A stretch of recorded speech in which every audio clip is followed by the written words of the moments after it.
The title of this lesson is The Great Omission. I have in my hand a book called The Great Omission. I'm going to tell you the story.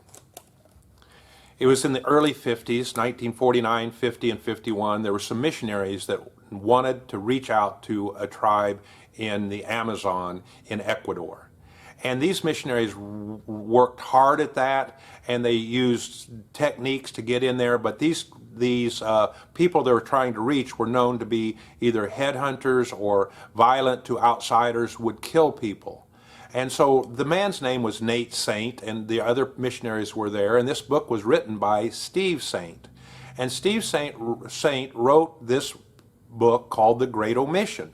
And he summarized their story because when he was about 1, 2, or 3 years old, he, by the way, is about my age, so he's currently about just in his late 60s, but back some 65 years ago is when this happened, and he saw all this happen, and they're still endeavoring to reach those people. By the way, many of them were reached, and there were many Christians in that community, in that area in Ecuador, and it's a great story.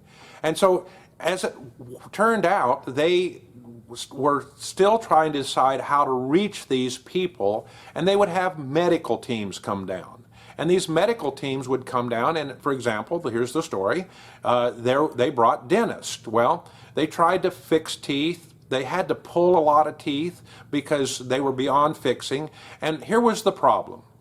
The dentist would come, and there would be hundreds of people come from a region around, and they would either take a number or get in a line.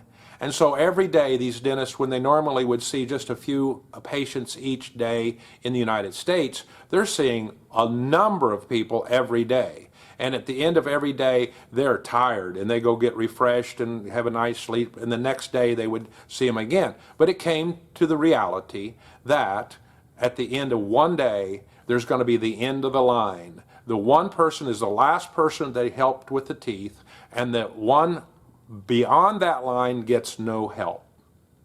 Oh, that's a problem. How are we going to fix that? So this organization they had decided that they could actually teach dentistry to the natives. Not 12 years of college, not medical, the basics of how to do medicine, how to treat basic things in the teeth. And they actually designed some tools that were portable. You could backpack, and you could go back in and set up with a little battery-powered drills and do some drilling and fixing. Now here's what happened. They were creating the omission. The Great Omission was only to come and do the work for the people and never to train them how to do the work, in this case dentistry. Well, it's interesting that Steve Saint was there, and of all things, he had a tooth that was hurting him really, really bad. It was infected.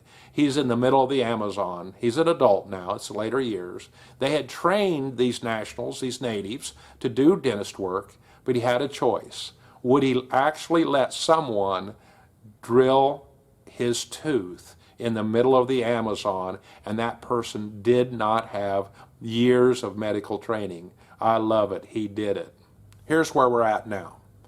We as Americans and developing nations are constantly sending money to help people in developing nations. Oh, we have so much, they have so little. Let's help them by sharing. Actually, it sounds good. Let's share what we have. God wants us to share what we have. And in general, that's okay if there's a season for that. But we have omitted the responsibility that we have to train people in God's laws of doing business, so they're not relying upon someone sending them money. The great omission is that we haven't done a good job in developing business startups, business growth.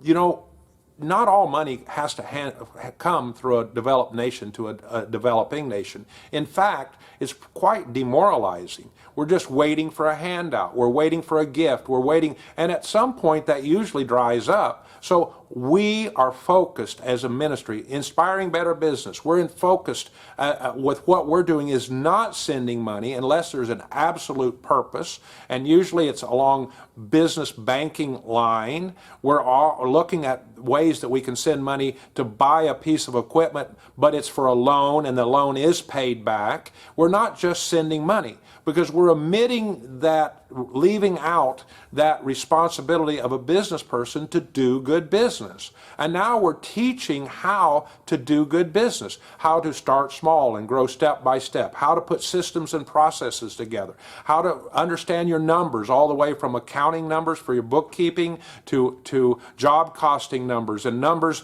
on your own personal household budget.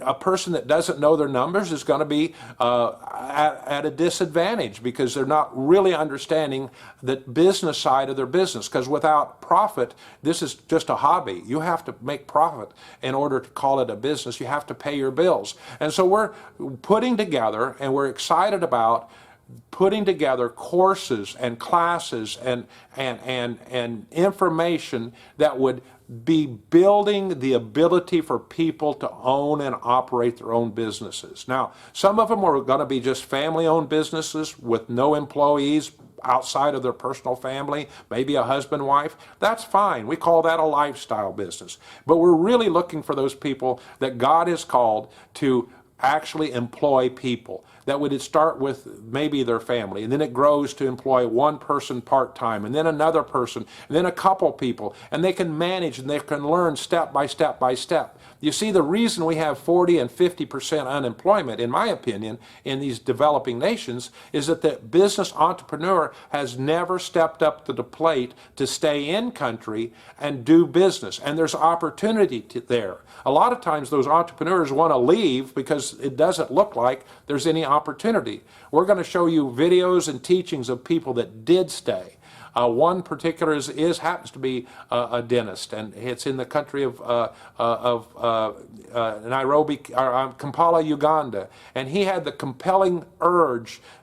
He got educated. He's African. He got educated in London, England, and they actually asked him to be a professor. And his parents and his friends said, "Are you crazy? You've got the dream opportunity." But he went back to Uganda, and Kampala, and he opened up a clinic, and now he has 4 or 5 clinics, and he has a number of people working for him. And he says the opportunities are better back in Africa than it would have been if he stayed in England.